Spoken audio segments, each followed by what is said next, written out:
Good afternoon, Discovery families and friends. This is Principal Williams with another weekly update, once again to keep you in the loop on what's going on here at Discovery.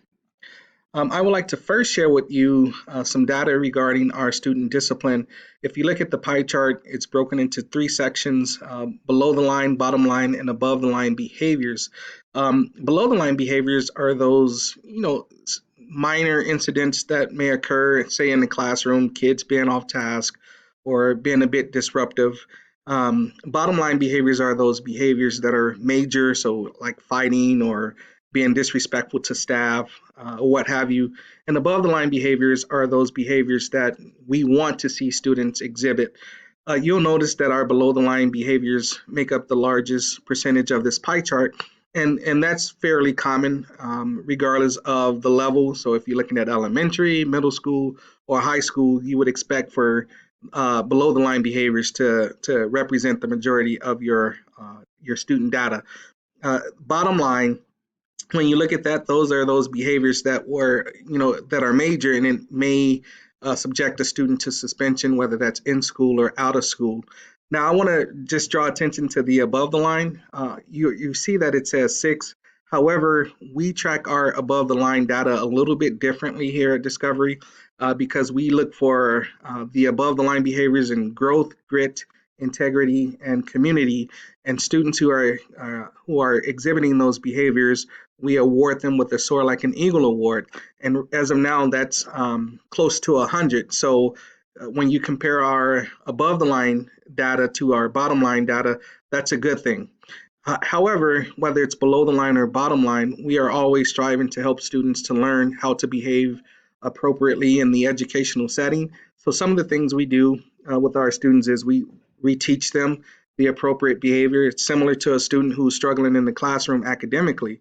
If they don't understand something, we reteach it to help them to understand it. And once again, I think I shared this in an earlier update that this year our district has begun the Positive Behavior Intervention Supports Initiative, and that's basically, providing staff with training on how to use certain strategies and certain tools to help our students to be successful.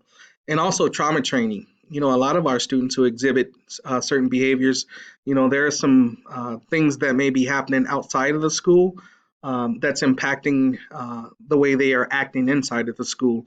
And I always tell staff that, behavior is a form of communicating. And so just helping our staff to understand where some of these kids are coming from. It's not excusing the behavior, but it's helping us to understand some of the reasons as to why the behavior is exhibiting. And then last but not least, it's that restorative justice piece. If a kid, we expect kids to make mistakes. I mean, this is middle school. I'd rather have kids make mistakes now, and learn from them than to make mistakes later on in life and struggle with, bouncing back. So one of the things we try to do is we try to do restorative justice. If there's an issue between two students, we try to sit the kids down, have a conversation to help them to better understand the other person's viewpoint. It's not intended for the kids to become friends, but it's intended to help the kids to basically empathize with what's going on with each other, and hopefully find a way to coexist while they're at Discovery so that they can focus on learning. So I just wanted to share that with you. I believe it's important that parents are made aware of what's going on regarding the data and with student discipline. Just want to give a huge shout out to our local college, NDSU. Several of their students came over to visit with our STEM classes to talk about the importance of the engineering process and how important it is for kids to get involved now at this level. Um, it was nice to have the NDSU students here because one of the presenters was my student at Fargo North almost 10 years ago. So I'm kind of dating myself and feeling old. But it was just an awesome experience, and I hope some of our students take to heart what was presented to them and look at entering into those fields to better serve our community here in the Fargo-Moorhead area. This week, we had an awesome opportunity to partner with Meals on Wheels. One of our staff members here works closely with Meals on Wheels, And she came up with this great idea. The meals are delivered in white paper bags, and so she wanted to do something to brighten the days of those individuals who receive the meals. And so she had advocated for our students to decorate the bags and to put nice messages on it for the people. And over half of our students have participated in that. And that's what an education is all about. It's all about helping others along the way. And I am so proud of our students here, and I'm so proud of that staff member who brought this idea to the table. So just kudos to that. And last but not least is an update on our cornhole club. Today was the first day.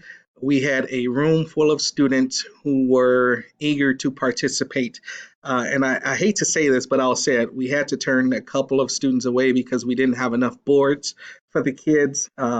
We did have some parents who donated boards, and I just want to say thank you to those parents who did so.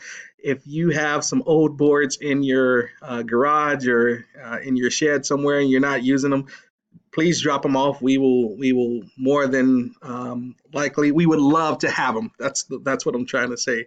So I just want to say that our kids, they have ideas. They want to start clubs, and we are all on board with that because studies show that if students are engaged in some form of a extracurricular activity, they're more than likely to be engaged in the academic setting. So that whatever we can do to help our kids to find a place to belong here, we're going to do it. So I just want to say thank you once again for those parents who have donated, and thank you all for being awesome parents. And I will see you next week, and I hope you have a great weekend.